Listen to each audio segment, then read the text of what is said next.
You're here because you're sick and tired of watching your big ideas collect dust while someone else turns theirs into reality. You're here because vision without action isn't just wasted potential. It's a crime against yourself, against your ambitions, and against every person counting on you to deliver on your promise.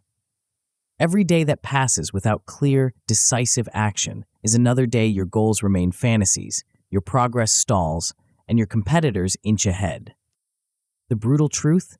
Vision alone won't change your life, only action does.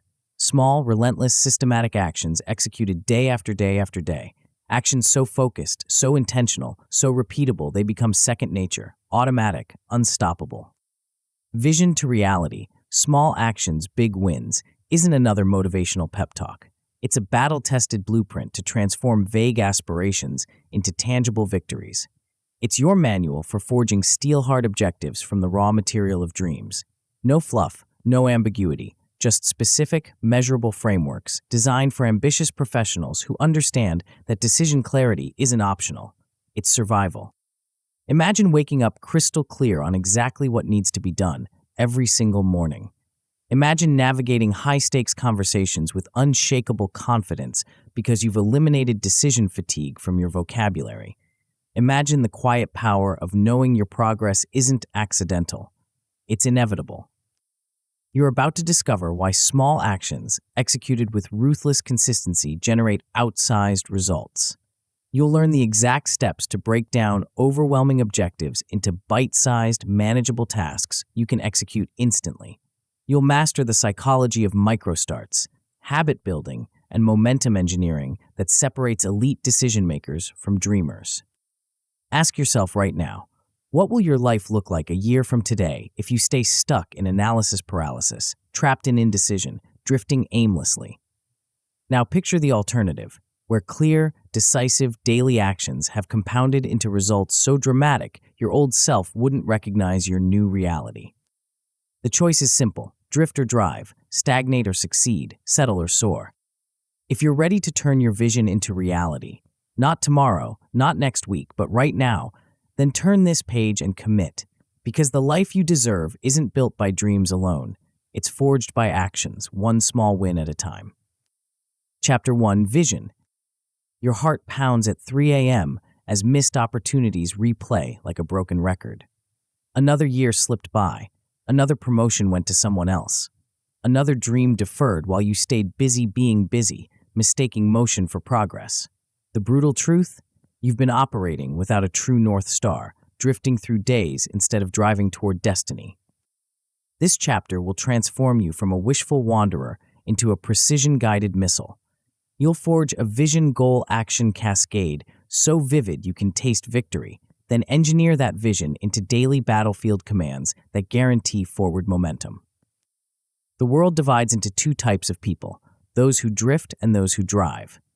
The drifters hope things work out. The drivers make things work out. Which will you be? Here's what separates winners from wishers. Clarity flows downhill. Vision feeds goals. Goals feed actions. Actions feed results. Break any link in this chain and momentum dies a slow, painful death. Your brain's reticular activating system, the same neural filter that makes you notice red cars after deciding to buy one, becomes your secret weapon. Feed it a crystal-clear vision, and it starts scanning your environment for matching opportunities. That's cognitive bias judo, using your mind's shortcuts to accelerate success instead of sabotage it. Mental simulation research proves that process-focused visualization demolishes daydreamy outcome fantasies. When you can see, hear, and smell your future success, your brain treats it like inevitable reality instead of distant possibility. Most people's visions are cotton candy, sweet, fluffy, and gone at the first sign of pressure. Your vision must be forged steel. Start with one sentence that captures the future you refuse to ignore. Strip out weak adjectives and leave only verbs that punch. I want to be successful becomes I dominate my market, lead my team, and build generational wealth. Feel the difference? One whispers, the other roars. Test for sensory punch. Can you see yourself walking into that corner office? Can you hear the applause when you close that deal? Can you feel the weight of that award in your hands? If your vision doesn't trigger multiple senses, it's too weak to survive contact with reality. Run the 10-year cringe test. Would your future self still salute this vision, or would they laugh at its smallness? Your vision should scare you a little. If it doesn't, you're playing too safe. Now build visceral stakes. Why must this vision live? Picture the loser timeline, 5 years from now, still stuck in the same patterns, watching others claim the success that should have been yours. Feel that regret burning in your chest. That's your fear fuel. Then spotlight the winner timeline. See yourself achieving everything you've ever wanted. Watch the ripple effects. Your family proud, your team inspired, your legacy secured. Who else wins when you win? Your vision isn't just about you. It's about everyone counting on you to become who you're capable of being. Visions without goals are hallucinations. Goals without deadlines are wishes. You need both. Carve 3 mountaintop goals that embody your vision, not 30. 3. Your brain can't track more without losing focus. Each goal should be a concrete milestone on the path to your vision. Align every goal to your core values. If a goal conflicts with who you are at your deepest level, you'll sabotage yourself every time. Cut anything off mission, ruthlessly. Assign brutal deadlines. Pressure sharpens focus like nothing else. Without time constraints, goals expand to fill available time and lose their urgency. Set dates that make you sweat a little. That's where growth lives. Here's where most people fail. They set beautiful goals, then return to ugly habits. The gap between intention and action kills more dreams than lack of talent ever will. Reverse engineer your milestones. If your goal requires 12 months, what must happen in 6? In 3? This week? Today? Work backward until you reach actions you can take right now. Install a daily war board ritual. Every night, plan tomorrow's battles. What 3 actions will move you closer to your goals? Write them down. Make them specific. Make them non-negotiable. Create a morning command rehearsal. Before checking your phone, before coffee, before anything else, read your vision out loud. Remind yourself why you're fighting. Remind yourself what you're building. This isn't motivation. This is programming. Your vision isn't a tattoo. It's a living document that evolves as you do. Weekly reconnaissance keeps you on target. Does your action still map to your vision? Are you climbing the right mountain or just climbing? Course correct before small drifts become major detours. Quarterly refits sharpen your edge. Tighten language. Upgrade ambition. As you grow, your vision should grow with you. What seemed impossible 6 months ago might now feel inevitable. Victory visualization is your weekly fuel injection. Every Sunday, re-immerse yourself in the end state. See it, feel it, believe it. This isn't wishful thinking. It's mental rehearsal for inevitable success. The difference between dreamers and achievers isn't talent or luck. It's clarity of vision and consistency of action. Dreamers hope. Achievers plan. Dreamers wait for motivation. Achievers create momentum. You now have the blueprint to transform fuzzy wishes into laser-focused commands. Your vision is your North Star. Your goals are your milestones. Your daily actions are your vehicle. But even the clearest vision means nothing without the right framework to make it measurable and accountable. In the next chapter, we'll forge those visions into bulletproof objectives using systems that have driven success in everything from Olympic training to Silicon Valley startups. Frameworks that turn good intentions into guaranteed results. Before we continue, make sure to subscribe to Grow to the Top and activate notifications to receive more self-improvement tips that will supercharge your growth. And make sure to give this video a thumbs up and share it with your friends. It really helps the channel grow. Thank you for your support. Chapter 2, Objectives. You've forged your vision. You can see it, taste it, feel it burning in your chest. But here's the brutal reality. 92% of people who set goals never achieve them. Not because they lack talent, not because they lack desire. They fail because they mistake wishes for objectives. There's a hidden weapon that separates the top 8% from everyone else. A weapon so simple, yet so powerful that when you master it, your success becomes mathematically inevitable. This chapter will hand you that weapon and teach you to wield it with deadly precision. The difference between a vision and an objective is the difference between wanting to get in shape and committing to lose 20 pounds by March 15th. One is a hope. The other is a contract with reality. Your brain craves specificity, like a heat-seeking missile craves its target. Feed it vague directions and it wanders aimlessly. Give it precise coordinates and it locks on with laser focus.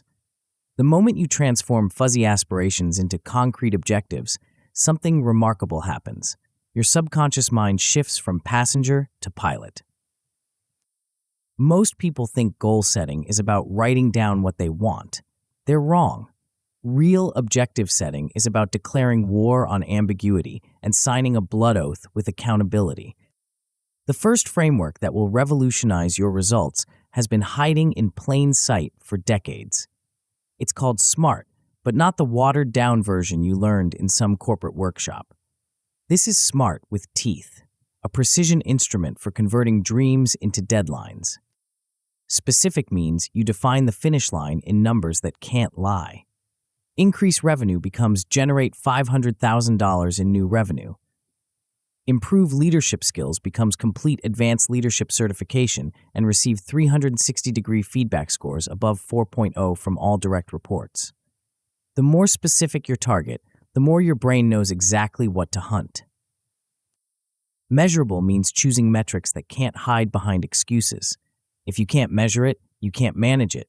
If you can't manage it, you can't master it. Your objectives must have numbers attached: dollars, percentages, dates, quantities. Numbers don't negotiate. They don't make excuses. They simply are or aren't. Achievable doesn't mean easy. It means possible with maximum effort. You want to stretch without snapping your morale. Set the bar too low and you'll sleepwalk to mediocrity.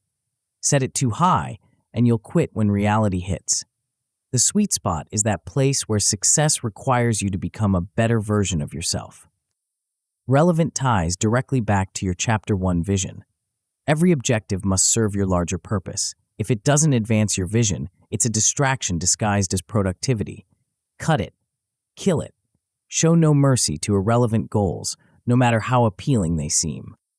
Time-bound means hard deadlines with no escape clauses. Someday is not a deadline. When I get around to it is not a deadline. By December 31st at 11:59 p.m. is a deadline. Deadlines create urgency. Urgency creates action. Action creates results. But SMART objectives are just the beginning. There's a second framework that takes your goal setting from good to unstoppable, a system so powerful that Google credits it with accelerating their project completion rates by up to 25%. This system is called OKRs, Objectives and Key Results. Think of it as SMART goals on performance-enhancing drugs. Here's how it works. You craft one audacious objective per quarter, something that inspires you to jump out of bed and attack the day. This isn't just a goal, it's a rallying cry that captures both your ambition and your soul. Then you engineer 3 to 5 key results that prove you've achieved that objective. These aren't tasks or activities, they're measurable outcomes that leave no room for self-deception. Each key result is binary. You either hit it or you don't, pass or fail, win or lose. The magic happens when you color code your progress. Green means you're crushing it. Yellow means you're at risk. Red means you're in trouble. This isn't just tracking, it's creating a public scoreboard that makes your progress impossible to ignore. Most people treat their goals like diary entries, private, personal, and easily forgotten. Champions treat their objectives like public contracts. They broadcast their commitments, track their progress visibly, and invite accountability from others. When your objectives are public, quitting becomes embarrassing. When your progress is visible, momentum becomes magnetic. When your results are measurable, success becomes inevitable. But here's where most high achievers make a fatal mistake. They try to chase too many objectives at once. They become objective collectors instead of objective crushers. Your brain can only maintain laser focus on a limited number of targets. Exceed that limit and you'll hit nothing with precision. The discipline of limitation is the secret of multiplication. Never chase more than 3 major objectives simultaneously.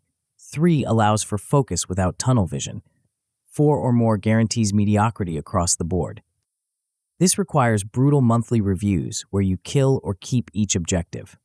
If an objective isn't serving your vision or producing results, execute it without mercy. If it's working, double down with religious intensity.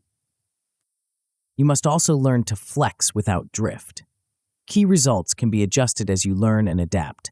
Deadlines can be modified when circumstances change, but the spirit of your objective, the core intention behind it, remains sacred and unchangeable. The most successful people understand that objectives aren't just about achievement, they're about transformation. Every objective you set and achieve changes you. Every deadline you meet builds your confidence. Every key result you crush proves to yourself and the world that you're someone who does what they say they'll do. Your objectives become your identity. Your identity becomes your destiny. When you master the art of objective setting, something profound shifts in your relationship with success. You stop hoping things will work out and start making them work out. You stop being a victim of circumstances and start being the architect of your future. But even the most perfectly crafted objectives mean nothing if you can't execute them consistently. The gap between setting objectives and achieving them is where most dreams go to die. What separates those who achieve their objectives from those who abandon them isn't willpower or motivation. It's something far more practical and far more powerful. In the next chapter, we'll explore the hidden enemy that sabotages even the most determined achievers and the counterintuitive strategy that transforms overwhelming objectives into manageable victories. Chapter 3 Breakdowns. You stare at your perfectly crafted objectives, feeling that familiar knot tightening in your stomach. The goals are clear, the deadlines are set, the vision burns bright. So why does everything feel impossible? Why does your brain freeze when you try to take the first step? Welcome to the silent killer of dreams, overwhelm. It's the invisible force that transforms ambitious achievers into paralyzed procrastinators. It's the reason why brilliant people with crystal clear objectives still find themselves stuck, spinning their wheels while time slips away. But here's what the overwhelmed masses don't understand. The problem isn't your objectives. The problem isn't your motivation. The problem is that you're trying to eat an elephant whole instead of one bite at a time. Your brain has a dirty secret that no one talks about in those feel-good productivity seminars. It has bandwidth limitations more restrictive than a dial-up internet connection from 1995. Push beyond those limits and your mental processor doesn't just slow down, it shuts down completely. The human mind can only juggle between 5 and 9 items simultaneously before cognitive overload kicks in. This isn't a character flaw or a lack of discipline. This is neuroscience. This is reality. And once you understand this limitation, you can weaponize it instead of being victimized by it. The solution isn't to push harder or try to expand your mental bandwidth. The solution is to master the art of strategic breakdown, taking mammoth projects and slicing them into bite-sized pieces that your brain can actually digest. Think about the last time you felt completely overwhelmed by a project. What was really happening? You weren't looking at one manageable task. You were looking at a towering mountain of interconnected actions, decisions, and unknowns, all demanding your attention at once.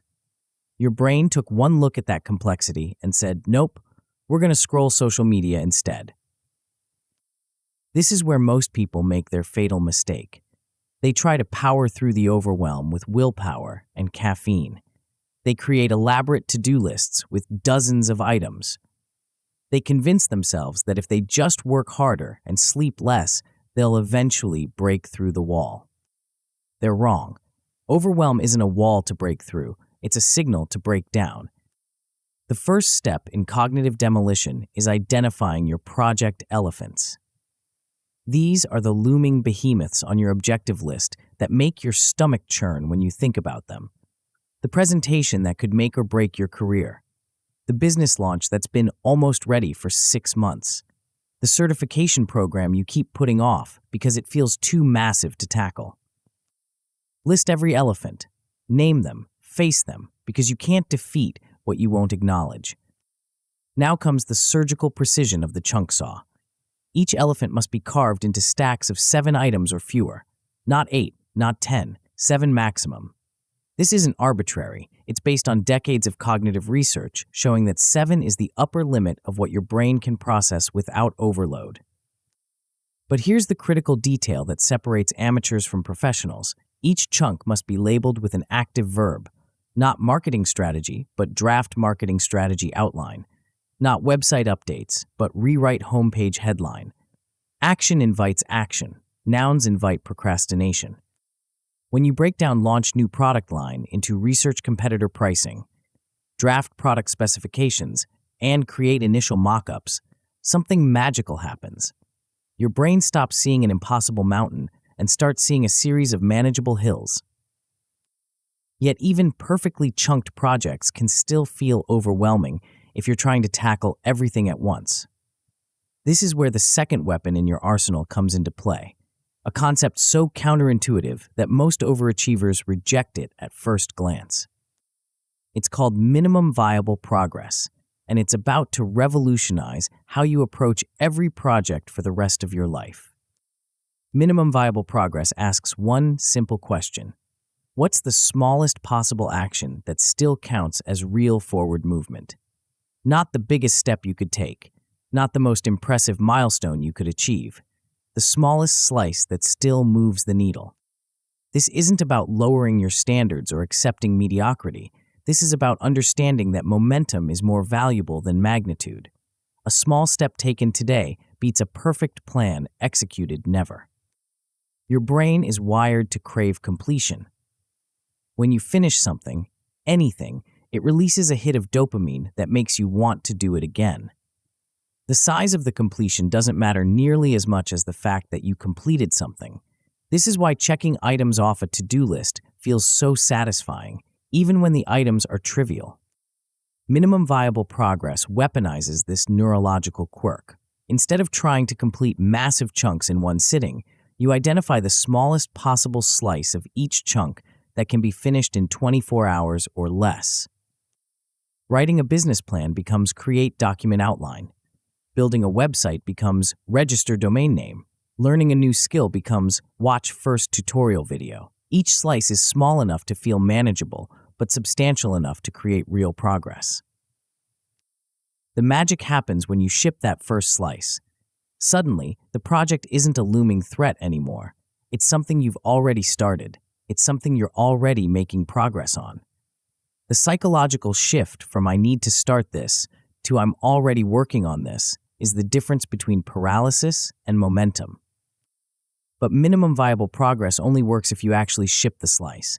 Not perfect it, not optimize it, not research it to death. Ship it. Done is better than perfect because done creates momentum and perfect creates procrastination. Each slice you complete informs the next slice. You learn what works, what doesn't, and what you didn't know you didn't know. This iterative approach doesn't just make progress, it makes intelligent progress. Now you need a system to make this progress visible and maintain the momentum you're building. Hidden work is wasted work. If you can't see your progress, your brain assumes you're not making any. The solution is embarrassingly simple. 3 columns labeled to do, doing, and done. Every chunk gets a card. Every card moves through the columns. Every move gets celebrated. This isn't just organization, it's momentum engineering. When you physically move a card from doing to done, your brain gets a dopamine hit that makes it crave the next completion. When you see the done column filling up, you get visual proof that you're making progress even when individual tasks feel insignificant. The key is celebrating every column move, not just the big wins. Every single move from left to right. This isn't about being soft or lowering standards. It's about understanding that your brain needs frequent positive reinforcement to maintain motivation over time. Most high achievers are terrible at this. They save celebration for major milestones and wonder why they burn out halfway through projects. Champions celebrate progress, not just outcomes. They understand that momentum is built one small win at a time. There's one final rule that separates the pros from the pretenders. If it's not on the board, it doesn't exist. No hidden work, No mental to-do lists. No, I'll remember to do that later. Everything visible. Everything tracked. Everything accountable. When you master strategic breakdown, something profound shifts in your relationship with challenging projects. You stop being intimidated by complexity and start being energized by it. You stop seeing obstacles and start seeing opportunities to apply your new superpower.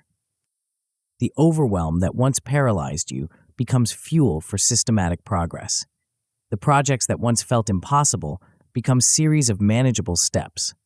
The objectives that once seemed like distant dreams become inevitable outcomes. But there's still one more barrier standing between you and unstoppable momentum. Even with perfectly broken down projects and minimum viable progress, most people still struggle with the same fundamental problem that has plagued humanity since the dawn of time. It's the reason why gyms are packed in January and empty in March. It's why most people know what to do, but still don't do it. In the next chapter, we'll confront this ancient enemy head-on and reveal the 2-minute secret that transforms knowing into doing.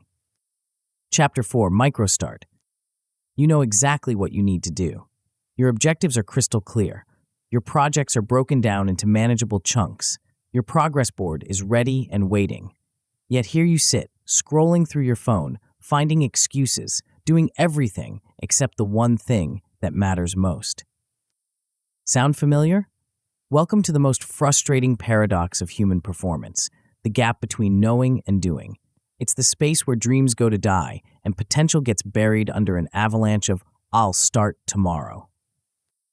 This isn't about laziness or lack of motivation. This is about physics. Specifically, Newton's first law. Objects at rest tend to stay at rest. Your brain, your body, your entire system defaults to inertia. The hardest part of any journey isn't the middle or the end. It's taking the first step. But what if I told you there's a way to hack this fundamental law of human nature? What if there's a method so simple, so elegant, that it can transform you from a chronic procrastinator into an action-taking machine in less time than it takes to brew coffee? The secret lies in understanding that your brain makes thousands of micro-decisions every day, and most of them happen below the threshold of conscious awareness. When you wake up, your brain decides whether to check your phone or get out of bed. When you sit at your desk, it decides whether to open that important document or browse social media. When you think about exercising, it decides whether to put on workout clothes or find an excuse. These micro-decisions happen in milliseconds, and they determine the entire trajectory of your day. Master these moments, and you master your life. Ignore them, and they'll master you. The first weapon in your arsenal against inertia is something psychologists call implementation intentions, but I prefer to call it pre-decision warfare. It's the art of making decisions before you need to make them, when your willpower is strong and your excuses haven't had time to multiply. Here's how it works. Instead of relying on motivation to strike at the perfect moment, you create if-then scripts that automate your behavior. If it's 6 a.m., then I will immediately put on my workout clothes. If I sit down at my desk, then I will open the project file before checking email. If I feel the urge to procrastinate, then I will set a 2-minute timer and start anyway. These aren't just intentions, they're pre-programmed responses that bypass the part of your brain that loves to negotiate, rationalize, and delay. When the trigger moment arrives, you don't have to think, decide, or motivate yourself. You just execute the script. Research shows that people who use implementation intentions are twice as likely to follow through on their commitments compared to those who rely on good intentions alone. Twice as likely. That's not a marginal improvement. That's a complete transformation of your success rate. But here's the critical detail that most people miss.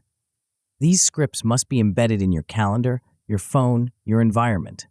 Automation beats memory every single time. Your future self, tired and distracted, will not remember your brilliant plan from this morning. Your calendar alert will.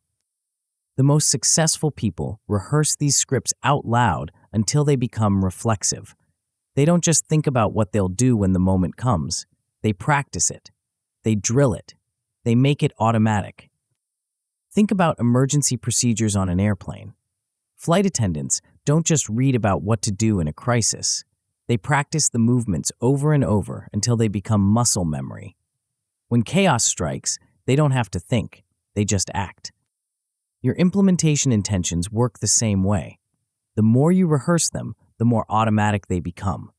The more automatic they become, the less willpower you need to execute them.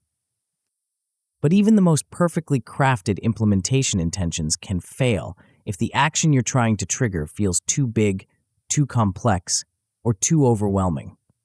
This is where the second weapon comes into play, a deceptively simple rule that has revolutionized how high performers approach challenging tasks.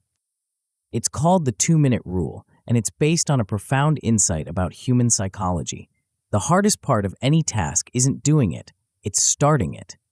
Once you're in motion, staying in motion becomes exponentially easier. The rule is elegantly simple. Identify the smallest possible version of any task that can be completed in 2 minutes or less, then commit to doing only that. Not the whole project, not the perfect version, just the tiniest executable unit that still counts as progress. Want to write a book? Commit to writing 1 paragraph. Want to learn a new skill? Commit to watching 1 tutorial video. Want to organize your office? Commit to clearing 1 small section of your desk. Here's why this works. Your brain's resistance to starting a task is proportional to how big and complex that task appears. When you tell yourself you're going to work on the presentation, your brain sees hours of work and immediately starts generating excuses. When you tell yourself you're going to open the presentation file and add 1 bullet point, your brain sees 2 minutes of work and offers minimal resistance. The magic happens after you complete that 2-minute action. Momentum is a powerful force. Once you've opened the file and added 1 bullet point, adding a second bullet point feels natural. Once you've added a second, adding a third feels inevitable. Before you know it, you've been working for an hour and making real progress. But the 2-minute rule only works if you actually set the timer. This isn't metaphorical. You need an actual countdown from 120 seconds. The ticking clock creates urgency and prevents your brain from overthinking the task. When that timer goes off, you have a choice. Stop and celebrate the micro win, or keep going because you're in flow. Either choice is a victory. If you stop, you've built momentum and proven to yourself that you can start. If you continue, you've tricked yourself into extended productivity. The most effective practitioners chain these micro starts together. 1 2-minute action leads to another, which leads to another. They don't try to work for hours at a time. They try to start multiple times throughout the day. Each start builds momentum for the next start. This approach transforms your relationship with difficult tasks. Instead of seeing them as mountains to climb, you see them as series of 2-minute sprints. Instead of needing massive blocks of time and perfect conditions, you can make progress in the small gaps between meetings, during commercial breaks, or while waiting for coffee to brew. But there's a hidden enemy that sabotages even the most well-intentioned microstarts: the delay between recognizing the trigger and taking action. This gap, measured in seconds, is where procrastination lives and thrives. The most successful people track their start latency like athletes track their sprint times. How many seconds pass between the moment you recognize it's time to work and the moment you actually start working? 5 seconds? 30 seconds? 5 minutes? Every second of delay gives your brain more time to generate excuses, find distractions, and talk you out of taking action. The goal is to compress this gap until it disappears entirely. 0 latency between trigger and action. When you achieve a 0 latency start, celebrate it publicly. Share it with your accountability partner. Post it on social media. Add it to your victory log. This isn't about ego. It's about programming your brain to crave these moments of immediate action. Track your patterns. When do you start immediately? When do you delay? What triggers create the longest latency? What conditions enable instant action? Use this data to refine your implementation intentions and optimize your environment for faster starts. The compound effect of reducing start latency is staggering. If you can shave just 10 seconds off your average start time and you start 10 tasks per day, you've saved over 600 minutes per year. But the real benefit isn't time saved, it's momentum gained. When you master the art of micro-starting, something profound shifts in your identity. You stop being someone who struggles to get started and become someone who takes immediate action. You stop being someone who procrastinates and become someone who executes. This identity shift creates a positive feedback loop that accelerates every other aspect of your performance. The gap between knowing and doing disappears. The resistance that once felt insurmountable becomes a minor speed bump. The projects that once intimidated you become opportunities to practice your new superpower. But microstarts are just the beginning. Once you can consistently initiate action, the next challenge becomes sustaining that action over time. There's a specific type of behavior that, once installed, runs automatically in the background of your life, creating progress without requiring constant willpower or motivation. In the next chapter, we'll explore these invisible engines of success and discover why the smallest changes often produce the most dramatic results. Chapter 5: Microhabits. You've mastered the art of starting. You can blast through inertia and take immediate action when it matters most. But here's the uncomfortable truth. Even the most motivated action takers eventually hit a wall. Willpower runs out, motivation fades, life gets complicated, and suddenly those brilliant micro-starts become sporadic bursts of activity separated by long stretches of nothing. What if there was a way to make progress without thinking about it? What if you could install behaviors that run automatically in the background of your life, creating compound results while you sleep, work, and live? What if the secret to unstoppable momentum wasn't about pushing harder, but about building smarter? Welcome to the invisible architecture of excellence. The most successful people in the world don't rely on superhuman willpower or constant motivation. They rely on something far more powerful and far more sustainable. Behaviors so small and so automatic that they happen without conscious effort. These aren't the dramatic, life-changing habits you read about in magazines.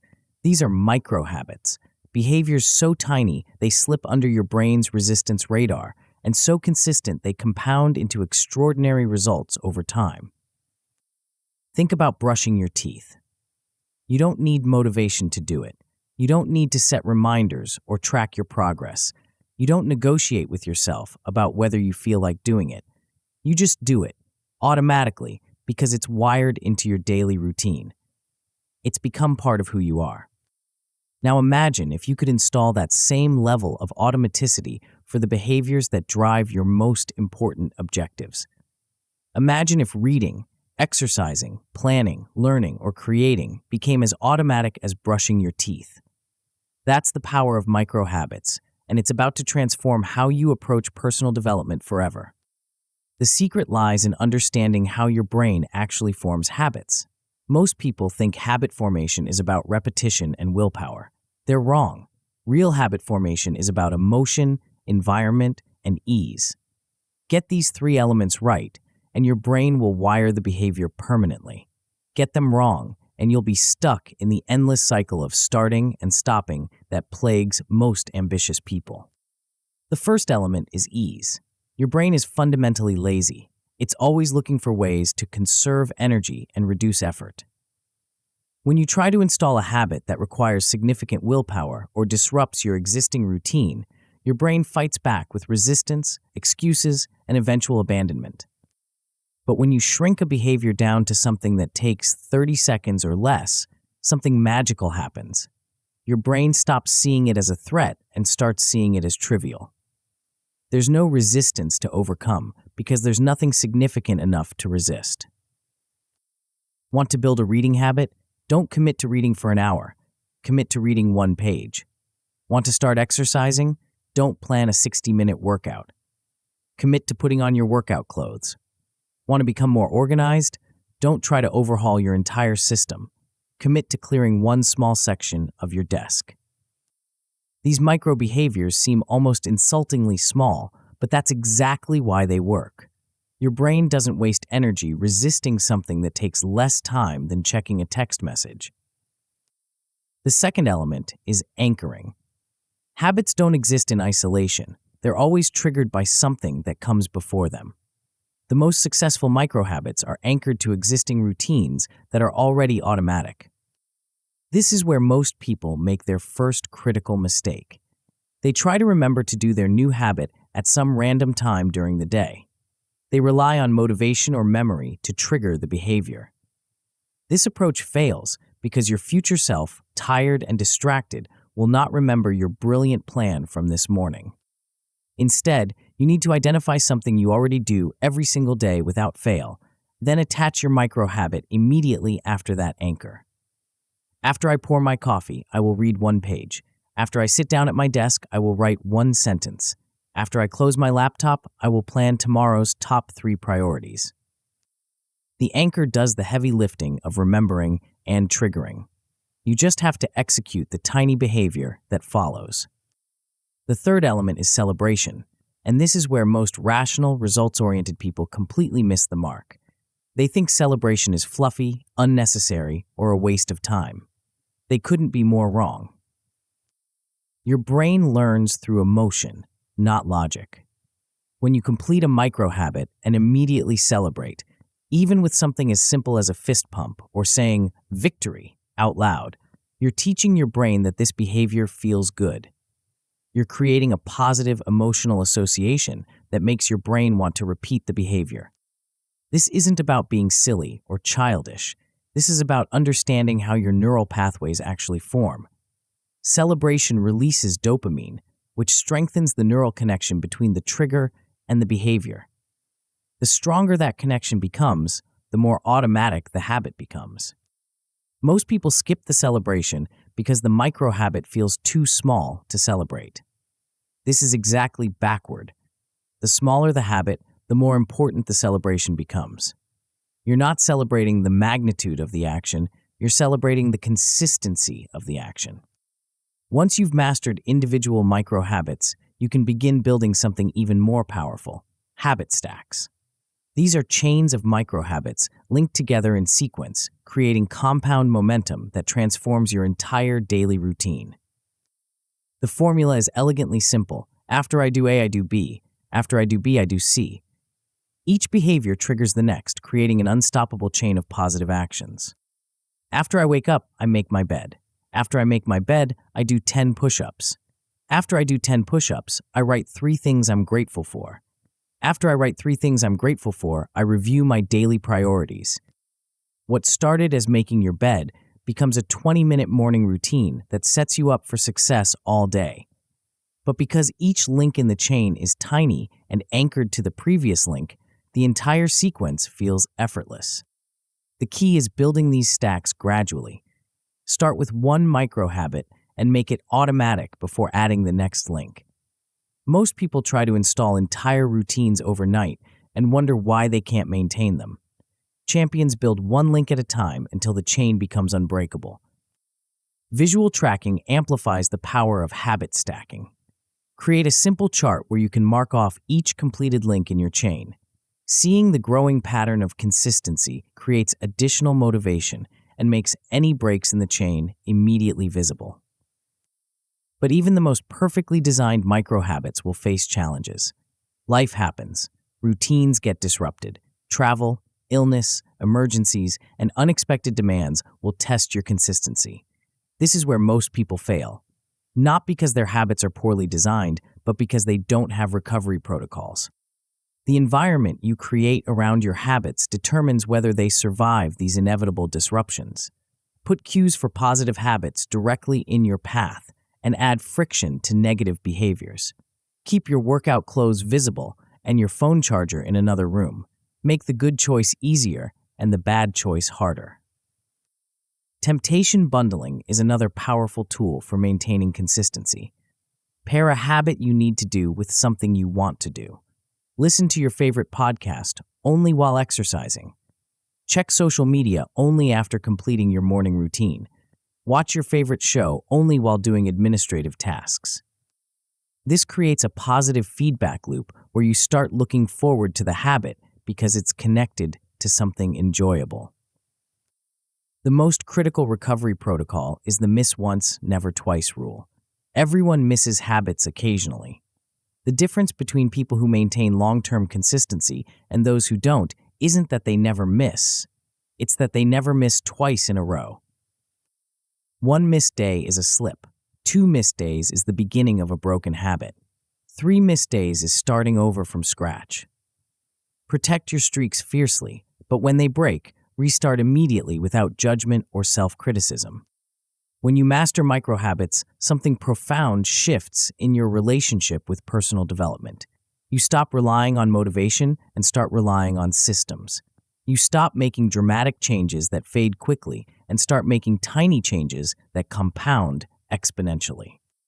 The behaviors that once required tremendous willpower become as automatic as breathing. The progress that once felt impossible becomes inevitable. The person you want to become stops being a distant aspiration and starts being your daily reality. But there's still one more level to this game. While microhabits create consistent progress across multiple areas, there's a special category of behavior that acts like a master key, one habit that unlocks transformation across every other area of your life simultaneously. In the next chapter, we'll explore this rare breed of behavior and discover why changing one thing can change everything. Chapter 6, Keystone. You've built an arsenal of microhabits. Your daily routine hums with automatic behaviors that compound into steady progress. But here's what separates the good from the great. While most people scatter their efforts across dozens of small improvements, elite performers understand there's one habit that acts like a master switch. Flip it on, and everything else lights up. This isn't about adding more habits to your already busy life. This is about identifying the single behavior that creates a cascade of positive changes across every domain of your existence. One habit that doesn't just improve one area, it improves everything. Think about dominoes arranged in a perfect line. You don't need to push each one individually. Push the first domino with precision, and the entire sequence topples in a beautiful chain reaction. Your life works the same way. There are behaviors that stand alone, and then there are behaviors that trigger avalanches of improvement. The challenge is that most people can't tell the difference. They treat all habits as equal and wonder why their progress feels fragmented and slow. They're working harder, not smarter. They're pushing individual dominoes instead of finding the one that starts the cascade. The secret lies in understanding the hidden architecture of human behavior. Not all habits are created equal. Some habits exist in isolation. You do them, they provide a benefit, and that's it. But certain rare habits act as catalysts, triggering positive changes in areas that seem completely unrelated. These are keystone habits, and they operate on a principle that will revolutionize how you think about personal development. The 80-20 rule applied to behavior change. 20% of your habits drive 80% of your results. Most people focus on the 80%. Champions focus on the 20%. But here's where it gets even more interesting. Within that crucial 20%, there's usually one habit that stands above all others. The prime domino that, when pushed, creates the most dramatic cascade of positive changes. This is your keystone habit, and finding it is like discovering a cheat code for your entire life. The first step in Keystone reconnaissance is mapping your behavior impact matrix. This isn't about guessing or going with your gut. This is about cold, hard analysis of which behaviors create the most ripple effects in your life. Start by listing every significant habit you currently have or want to develop. Then, for each habit, trace its impact across different domains: energy levels, productivity, relationships, finances, health, learning, creativity, and emotional state. The goal is to identify which behaviors create positive spillover effects in multiple areas. Some habits will show impact in only one domain. Others will light up the entire matrix. The habits that create positive changes across 3 or more domains are your keystone candidates. But impact alone isn't enough. You also need to consider leverage, the ratio between effort required and results produced. A habit that creates massive positive changes but requires enormous willpower isn't sustainable. A habit that's easy to maintain but produces minimal results isn't worth your time. The sweet spot is high impact, low friction. You're looking for the behavior that creates the most positive cascade with the least resistance. This is your keystone habit, and once you identify it, everything changes. The most common keystone habits share certain characteristics. They tend to happen early in the day, setting the tone for everything that follows. They often involve some form of physical movement, mental clarity, or emotional regulation. They create immediate positive feelings that make you want to continue making good choices throughout the day. But here's the critical insight that most people miss. Your keystone habit might not be what you expect. It might not be the most obvious or impressive behavior. Sometimes the smallest, most seemingly insignificant habit creates the most dramatic cascade. The key is honest observation and measurement. Track not just the habit itself, but its ripple effects. When you do this behavior consistently, what else improves? When you skip it, what else suffers? The answers will reveal your keystone. Once you've identified your keystone habit, everything else becomes about protection and amplification. This isn't just another habit to add to your routine. This is the foundation upon which everything else is built. Treat it accordingly. Install your keystone habit as a morning non-negotiable. Not something you'll do if you have time. Not something you'll do when you feel motivated. Something you do before anything else can interfere. The earlier in the day you complete your keystone habit, the longer you have to benefit from its cascade effects. Environment design becomes crucial at this stage. Remove every possible barrier between you and your keystone habit. Eliminate competing cues that might derail your focus. If your keystone habit is morning exercise, lay out your workout clothes the night before. If it's meditation, create a dedicated space that's always ready. If it's planning your day, keep your journal and pen in the exact same spot every night. The goal is to make your keystone habit so frictionless that skipping it requires more effort than doing it. But installation is just the beginning. The real power of a keystone habit emerges when you start measuring its cascade effects. Track not just whether you did the habit, but what else improved as a result. Did your energy levels spike? Did your focus sharpen? Did your mood improve? Did you make better decisions throughout the day? This measurement serves two purposes. First, it provides concrete evidence of the habit's value, which strengthens your commitment during challenging periods. Second, it helps you optimize the habit for maximum cascade effect. Small tweaks to timing, duration, or execution can amplify the ripple effects dramatically. Monthly reviews become essential for keystone habit optimization. Look at the data. What patterns emerge? When is the cascade effect strongest? When does it weaken? What environmental factors enhance or diminish the impact?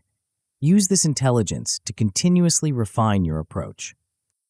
The reinforcement strategy for keystone habits differs from regular habits because the stakes are higher. When you miss a regular habit, you lose the benefit of that specific behavior. When you miss your keystone habit, you lose the cascade effect across multiple domains. The cost is exponentially higher. This is where public accountability becomes a powerful tool. Share your keystone habit commitment publicly. Post your streak length on social media. Tell your friends and family about your progress. The social pressure to maintain consistency becomes an additional layer of protection for your most important behavior. Reward thresholds create milestone celebrations that maintain long-term motivation. Set specific rewards for 30-day, 60-day, and 90-day streaks. These don't have to be expensive or elaborate. They just need to be meaningful enough to acknowledge the significance of your consistency. The 90-day mark is particularly important because this is typically when a keystone habit becomes truly automatic and its cascade effects become deeply embedded in your daily experience. Reaching this milestone means you've successfully rewired your neural pathways and created lasting change. But keystone habits aren't static.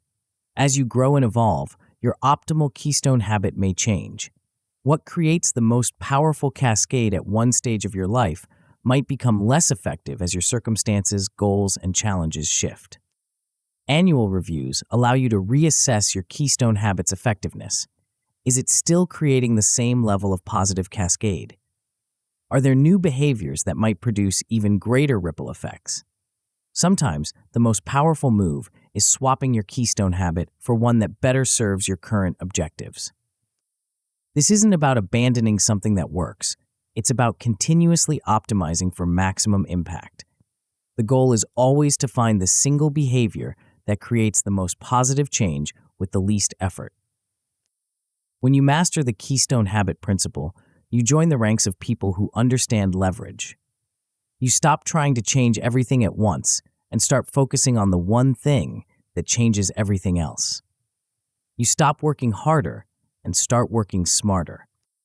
The transformation isn't just in what you accomplish, it's in how effortlessly you accomplish it. When your Keystone habit is firing on all cylinders, progress feels inevitable rather than forced. Success feels systematic rather than sporadic. But even the most powerful Keystone habit faces one persistent threat that can undermine months of progress in a matter of days. It's the silent killer of momentum, the invisible force that turns champions back into strugglers. In the next chapter, we'll explore this hidden enemy and discover the psychological fuel that transforms temporary progress into permanent transformation. Chapter 7. You've built the perfect system. Your Keystone habit is firing daily. Your micro-habits run automatically. Your objectives are crystal clear, and your projects are broken down into manageable chunks. Yet something feels off. The initial excitement has faded. The momentum that once felt unstoppable now feels fragile. You're doing all the right things, but the fire in your belly is flickering. Welcome to the motivation valley, that treacherous middle ground where most ambitious people lose their way. It's not dramatic failure that kills dreams. It's the slow erosion of enthusiasm that happens when progress feels invisible and victories go unnoticed. But what if I told you there's a psychological fuel so powerful that it can sustain motivation for months, even years? What if there's a way to hack your brain's reward system so that every day feels like a victory, every step feels significant, and every milestone creates hunger for the next one? The secret lies in understanding something most people completely ignore. Your brain doesn't just respond to big achievements. It's actually designed to be motivated by something much smaller, much more frequent, and much more within your control. Think about the last time you played a video game or used an app that kept you engaged for hours. What kept you coming back? It wasn't the promise of some distant ultimate reward. It was the constant stream of small wins, progress bars filling up, levels being completed, badges being earned.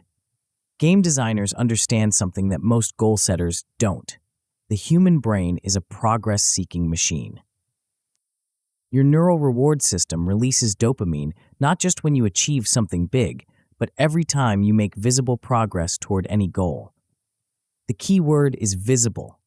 Progress that you can't see might as well not exist as far as your motivation is concerned. This is where most people sabotage themselves without realizing it. They set long-term goals, work diligently toward them, but never create systems to make their daily progress visible and meaningful. They're running a marathon without mile markers, climbing a mountain without knowing how far they've come. The solution is to become obsessed with making progress visible at every level, not just the final outcome, but every step along the way, not just the destination, but the journey itself. Start by building progress bars for every single key result you're tracking. Not metaphorical progress bars, actual visual representations that you can see filling up day by day. Whether it's a simple chart on your wall, a digital tracker on your phone, or a spreadsheet with conditional formatting, you need to see your progress accumulating in real time. But here's the psychological twist that amplifies motivation even further. Use countdown metrics instead of count-up metrics wherever possible. Instead of tracking days worked, track days remaining. Instead of money saved, track money needed to reach goal. Instead of pages written, track pages left to complete.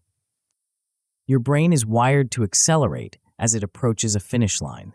This is called the goal gradient effect, and it's one of the most powerful motivational forces in human psychology. When you can see the end approaching, effort naturally intensifies. When progress feels endless, effort naturally diminishes. Showcase near-finish milestones with special visual cues. When you hit 75% completion, add a sprint zone banner. When you reach 90%, create a final push alert. These visual cues trigger psychological responses that make you want to accelerate, not coast. But visual progress tracking is just the foundation. The real fuel for sustained motivation comes from a practice that most high achievers consider beneath them: celebrating small wins. Here's what the research reveals. People who acknowledge daily progress, no matter how minor, maintain higher levels of motivation and creativity than those who only celebrate major milestones. Your brain doesn't distinguish between big wins and small wins when it comes to releasing dopamine. A win is a win, and every win creates hunger for the next one. This means you need to become a detective of your own progress. Every single day, before you go to sleep, identify 3 victories from that day. Not 3 major breakthroughs, 3 wins of any size. Sent an important email, completed a difficult conversation, made progress on a project, learned something new, helped someone else, maintained a streak. Write them down. This isn't optional. The act of writing forces you to actively search for evidence of progress, which rewires your brain to notice wins instead of focusing on what's still undone. But daily win logging is just the beginning. Weekly reviews amplify the effect exponentially. Every week, read through your daily wins out loud. Relive them. Feel them again. This isn't about ego. It's about programming your subconscious mind to expect success and recognize progress. Most people are terrible at this because they've been conditioned to focus on problems, gaps, and what's not working. Champions train themselves to focus on wins, progress, and what is working. This isn't positive thinking. It's strategic thinking. Escalate your rewards as your streaks grow longer. Day 1 gets acknowledgement. Week 1 gets a small treat. Month 1 gets a meaningful reward. Quarter 1 gets a significant celebration. The longer you maintain momentum, the bigger the celebration becomes. This creates a psychological ratchet effect where maintaining your streak becomes increasingly valuable and breaking it becomes increasingly costly. You're not just protecting today's progress, you're protecting weeks or months of accumulated momentum. But the most powerful motivational multiplier happens when you learn to exploit the goal gradient effect strategically. When any progress bar hits 75%, it's time to shift into sprint mode. Double your effort, increase your focus, clear your calendar of non-essential activities. Treat the final 25% like a championship game where everything is on the line. This isn't about working yourself to exhaustion. It's about recognizing that your brain naturally wants to accelerate toward finish lines and giving it permission to do so. The closer you get to completion, the more motivated you become, which makes the final push feel energizing rather than draining. Chain reaction planning takes this principle even further. The moment you complete one key result, you have exactly 24 hours to start the next one. Not plan the next one. Start the next one. The dopamine hit from completing something should be immediately channeled into beginning something new. This prevents the motivation crash that often follows major achievements. Instead of celebrating completion and then struggling to restart momentum, you use completion as fuel for the next objective. Victory becomes the trigger for more victory. Post-win reflection extracts maximum value from every achievement. When you complete something significant, don't just celebrate and move on. Ask yourself, what made this successful? What strategies worked? What obstacles did I overcome? How can I apply these lessons to future objectives? Lock these insights into your personal success library. Over time, you'll develop a collection of proven strategies that you can deploy whenever you face similar challenges. Your wins become more than just achievements, they become education. The compound effect of systematic win tracking and celebration is staggering. You start noticing progress that was always there but invisible. You begin expecting success instead of hoping for it. You develop an identity as someone who wins consistently, which becomes a self-fulfilling prophecy. But there's a deeper psychological shift that happens when you master the art of recognizing and celebrating wins. You stop being dependent on external validation and start generating internal motivation. You stop waiting for others to notice your progress and start being your own biggest champion. This internal motivation is infinitely more sustainable than external motivation because it's always available and always under your control. You don't need a boss to recognize your effort, a client to appreciate your work, or friends to celebrate your achievements. You become your own source of motivational fuel. When you combine visible progress tracking with systematic win celebration, something remarkable happens to your relationship with challenging goals. They stop feeling like burdens and start feeling like games. They stop draining your energy and start generating it. The progress becomes as rewarding as the outcome. The journey becomes as satisfying as the destination. The daily grind becomes daily fuel. But even the most perfectly designed progress tracking and win celebration system faces one persistent threat. There's a psychological force that can undermine months of momentum in a single moment of weakness, and most people have no defense against it. In the next chapter, we'll explore the dark art of making your commitments so ironclad that quitting becomes not just difficult, but literally impossible. Chapter 8, Lock-in. You're crushing your objectives. Your progress bars are filling up. Your win logs overflow with daily victories. Momentum feels unstoppable. Then life throws a curveball. A crisis hits. Motivation evaporates. Suddenly, all those beautiful systems and tracking mechanisms feel optional. The voice in your head whispers the most dangerous words in the English language. I'll start again tomorrow. Tomorrow becomes next week. Next week becomes next month. Next month becomes never. The gap between intention and action widens until your objectives become distant memories and your progress becomes ancient history. This isn't a character flaw. This isn't weakness. This is human nature operating exactly as designed.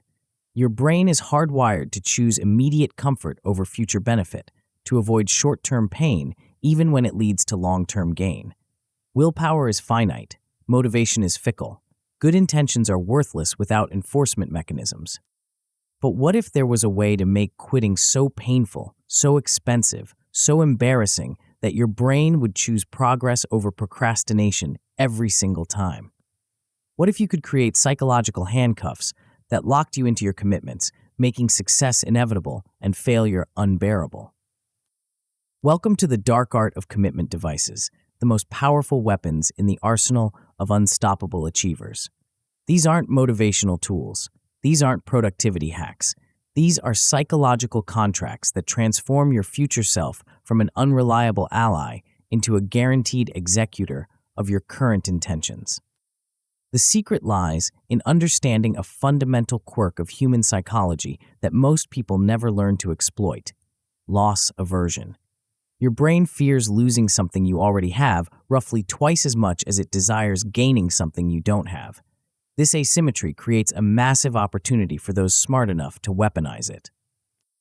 When you have nothing at stake, quitting costs nothing. When you have something valuable at stake, quitting becomes expensive. The key is deliberately putting something you care about at risk, then making your continued possession of that thing dependent on following through on your commitments. This isn't about punishment for its own sake. This is about engineering a situation where your brain's natural loss aversion works for you instead of against you. You're not fighting human nature, you're harnessing it.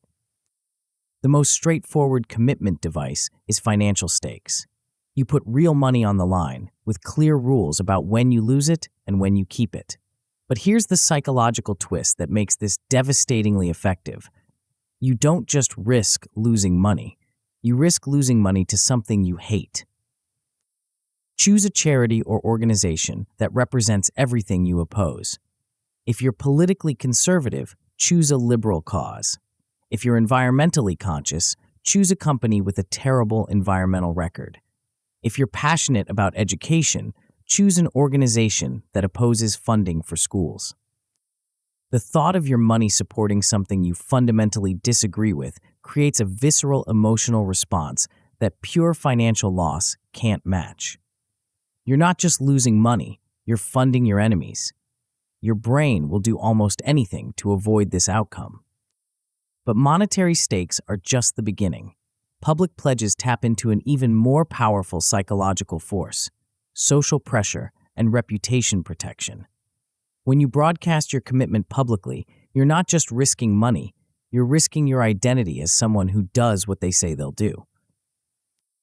The key is making your pledge specific, measurable, and time-bound. Not "I'm going to get in better shape," but "I will complete a 10K run by March 15th, and if I don't, I will donate $500 to organization you hate and post a public apology explaining my failure." Set a specific review date when your success or failure will be evaluated publicly. This creates a deadline that can't be ignored or rationalized away. Your friends, family, and colleagues become unwitting enforcers of your commitment. Accountability partners add another layer of enforcement, but only if you choose them correctly. Most people pick someone who will be understanding, supportive, and forgiving when they fail. This is exactly wrong. You want someone who will be disappointed, direct, and unforgiving when you don't follow through. Choose someone who has high standards, values commitment, and won't accept excuses. Give them permission to be brutally honest about your performance. Weekly check-ins become mini trials where you must present evidence of progress or face judgment. But commitment devices only work if they're designed correctly. Vague criteria create escape hatches. Weak penalties create weak motivation. Manual enforcement creates opportunities for self-deception. Your success criteria must be binary: pass or fail, yes or no, completed or not completed. No partial credit. No, "I tried my best." No gray areas where you can rationalize mediocre performance as acceptable. Either you hit the target or you didn't. The penalties must sting enough to matter, but not be so severe that they create paralysis. If losing $50 wouldn't bother you, it won't motivate you. If losing $5,000 would devastate you, it might prevent you from making the commitment at all. Find the amount that makes you uncomfortable, but not desperate. Automation eliminates the temptation to cheat or make excuses. Use apps that automatically charge your credit card when you miss workouts. Set up escrow accounts that release money to hated charities when deadlines pass. Create calendar alerts that remind accountability partners to check on your progress. The goal is to remove your future self from the enforcement equation entirely. When the moment of weakness comes, and it will come, you won't be able to negotiate, rationalize, or delay the consequences. The system executes automatically, regardless of how you feel in that moment. Daily status updates keep the stakes salient in your mind. A quick text to your accountability partner, a check-in on your tracking app, a photo posted to social media. These micro reports maintain constant awareness that you're being watched and evaluated. Most people underestimate how quickly they can forget about their commitments when life gets busy. Daily reminders prevent this amnesia and keep the psychological pressure constant. Escalating penalties create increasing motivation as delays accumulate. Missing one day costs $10. Missing 2 consecutive days costs $25. Missing a full week costs $100. The longer you stay off track, the more expensive it becomes to remain off track. This prevents the "what the hell" effect, where one small failure leads to complete abandonment.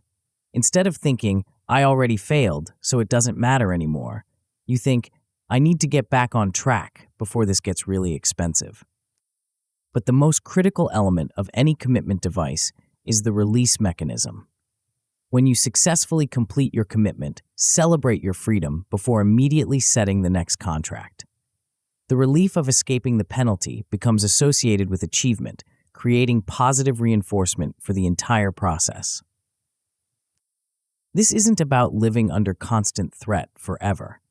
This is about using strategic pressure to build the habits and achieve the objectives that will eventually make external enforcement unnecessary. The transformation that happens when you master commitment devices goes far beyond achieving specific goals. You develop an identity as someone whose word is their bond. You become known as someone who does what they say they'll do when they say they'll do it, regardless of how they feel. This reputation becomes one of your most valuable assets. People trust you with important projects because they know you'll deliver. Opportunities flow to you because others know you won't waste them. Your commitments carry weight because everyone knows you honor them. But there's a deeper psychological shift that occurs when you consistently honor your commitments to yourself. You start trusting your own promises. You stop negotiating with yourself. You stop making elaborate plans that you secretly know you won't follow through on. When you say you're going to do something, you actually do it. This self-trust becomes the foundation for increasingly ambitious objectives and increasingly powerful results. The most successful people understand that commitment devices aren't crutches, they're training wheels. You use them to build the neural pathways and behavioral patterns that eventually become automatic. Once the habits are installed and the identity is established, the external enforcement becomes less necessary. But even the most ironclad commitment devices and the most perfectly executed objectives are just the beginning of a much larger game. There's a philosophy of continuous improvement that transforms one-time achievements into lifelong momentum, turning temporary success into permanent transformation. In the final chapter, we'll explore the ancient Japanese principle that has quietly revolutionized everything from manufacturing to personal development, and discover why the smallest improvements often produce the most extraordinary results. Chapter 9, Kaizen. You've reached the summit. Your vision is crystal clear. Your objectives are locked and loaded.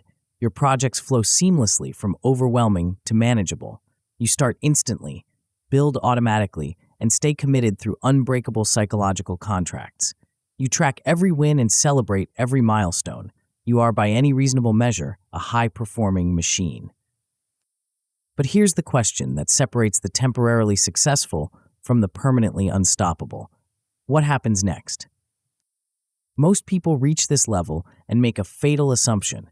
They think they've arrived. They think the game is over. They think they can coast on their newfound systems and habits while the results compound automatically. They're wrong, and their mistake costs them everything.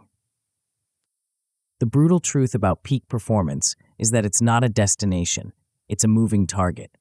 The moment you stop improving, you start declining. The moment you stop growing, you start dying. The moment you think you figured it out, the world changes the rules. But there's an ancient Japanese philosophy that has quietly revolutionized everything from manufacturing to personal development. It's a principle so simple that most people dismiss it, yet so powerful that it has created some of the most dominant organizations and individuals in history. The word is Kaizen, and it's about to become your secret weapon for turning temporary success into permanent transformation. Kaizen translates roughly to continuous improvement, but that translation misses the profound depth of what this philosophy actually represents. This isn't about making big changes or dramatic overhauls. This isn't about revolutionary breakthroughs or quantum leaps. This is about something far more powerful and far more sustainable: the relentless pursuit of tiny, incremental improvements that compound into extraordinary results. Think about the mathematics of marginal gains. If you improve by just 1% every day for a year, you don't end up 1% better, you end up 37 times better. 1% daily improvement compounds to 3,778% annual growth. This isn't theory, this is mathematical reality. But here's what most people miss about the 1% principle. It's not about finding one big thing to improve by 1%.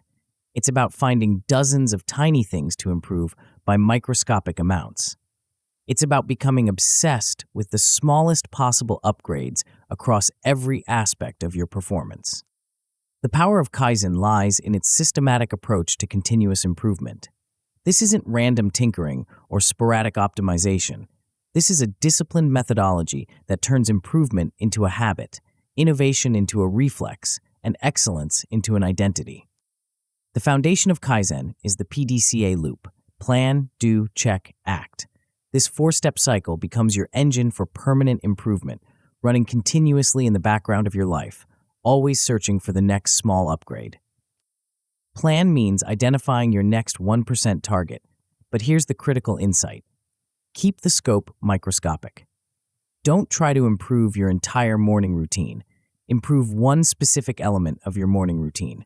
Don't try to revolutionize your communication skills. Improve one specific aspect of how you start conversations. The smaller the target, the higher the probability of success.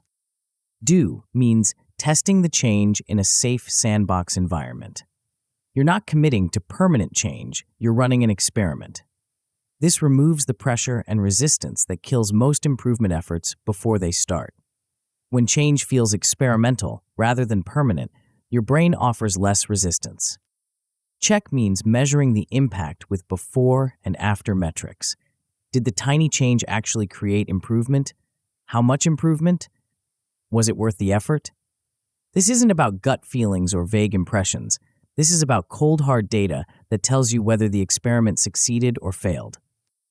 Act means standardizing the change if it works or reverting to the previous method if it doesn't. No ego, no attachment, no sunk cost fallacy. If the data shows improvement, lock it in. If the data shows no improvement or negative results, abandon it immediately and try something else. This cycle runs continuously, creating a feedback loop that ensures you're always moving forward, always optimizing, always getting better. But the real magic happens when you embed Kaizen into your daily rituals and make continuous improvement as automatic as breathing. Every single day, before you close your laptop or put down your phone, ask yourself one simple question. What tiny flaw can I fix? Not what major problem can I solve? Not what dramatic change can I make? What tiny flaw can I fix right now, today, with minimal effort and maximum impact? Maybe it's adjusting the height of your monitor to reduce neck strain. Maybe it's moving your phone charger to eliminate a daily annoyance. Maybe it's tweaking the wording of an email template to get better responses. These improvements seem insignificant in isolation, but they compound into massive advantages over time. Weekly improvement huddles amplify the effect exponentially. Gather with colleagues, friends, or family members who share your commitment to continuous improvement. Share the tiny tweaks you've discovered. Steal the best ideas from others. Cross-pollinate improvements across different domains of life. The goal isn't to impress anyone with the magnitude of your changes. It's to accumulate as many small improvements as possible. A tiny productivity hack from a colleague might save you 5 minutes a day. 5 minutes a day becomes 30 hours a year. 30 hours a year becomes a full work week of additional productivity. Monthly Kaizen blitzes focus your improvement efforts on specific bottlenecks or challenges. Choose one area that's limiting your performance and dedicate an entire month to finding dozens of tiny improvements within that domain. Communication skills, time management, physical energy, creative output, technical proficiency. The concentrated focus creates breakthrough results that scattered improvement efforts can't match. When you apply the full power of Kaizen to a specific area for 30 days, the cumulative impact often feels like a quantum leap, even though it's built from microscopic steps.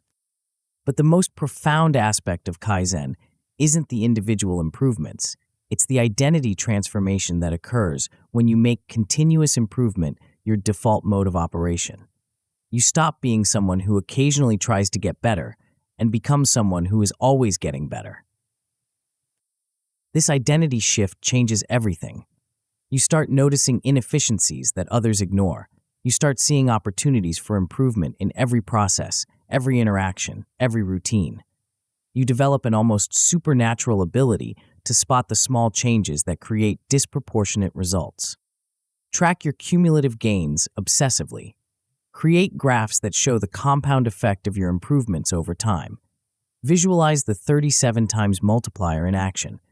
When you can see the mathematical reality of marginal gains playing out in your own life, it becomes impossible to dismiss the power of small changes. Celebrate each micro upgrade, no matter how trivial it seems. This isn't about the magnitude of the individual improvement. It's about reinforcing the culture of continuous improvement. Every celebration strengthens the neural pathways that make optimization automatic. But here's the advanced Kaizen principle that separates masters from amateurs. Never settle, even when you've achieved your original objectives. The moment you reach a goal, reset your baseline and start improving from that new level. What was once your peak performance becomes your new minimum standard. This prevents the plateau effect that kills most high achievers. Instead of reaching a level of success and then coasting, you use that success as the foundation for the next level of improvement. Your ceiling becomes your floor. Your breakthrough becomes your baseline. The compound effect of this approach is staggering. While others celebrate reaching their goals and then gradually decline, you celebrate reaching your goals and then immediately start climbing toward the next level. The gap between you and everyone else doesn't just widen, it accelerates. When you master Kaizen, you join an elite group of people who understand the secret of permanent success. It's not about making dramatic changes that fade over time. It's about making tiny changes that compound forever. You become someone who is always improving, always optimizing, always getting better. Not through dramatic overhauls or revolutionary breakthroughs, but through the relentless accumulation of marginal gains that transform you into an unstoppable force. Your vision becomes reality, not through a single heroic effort, but through thousands of tiny actions that align perfectly with your objectives. Your small actions create big wins, not because any individual action is extraordinary, but because the system that generates those actions is extraordinary. You've learned to see clearly, aim precisely, break down complexity, start instantly, build automatically, leverage strategically, track obsessively, commit unbreakably, and improve continuously. These aren't just productivity techniques, they're the fundamental skills of human excellence. The person who started reading this book and the person finishing it are not the same. You now possess something that most people spend their entire lives searching for, a complete system for turning any vision into reality through the power of small strategic actions. But here's your final challenge, your ultimate test, your moment of truth. Will you use what you've learned, or will you let it become another collection of good ideas that never see the light of day? The choice is yours. The system is proven. The path is clear. Now go become unstoppable.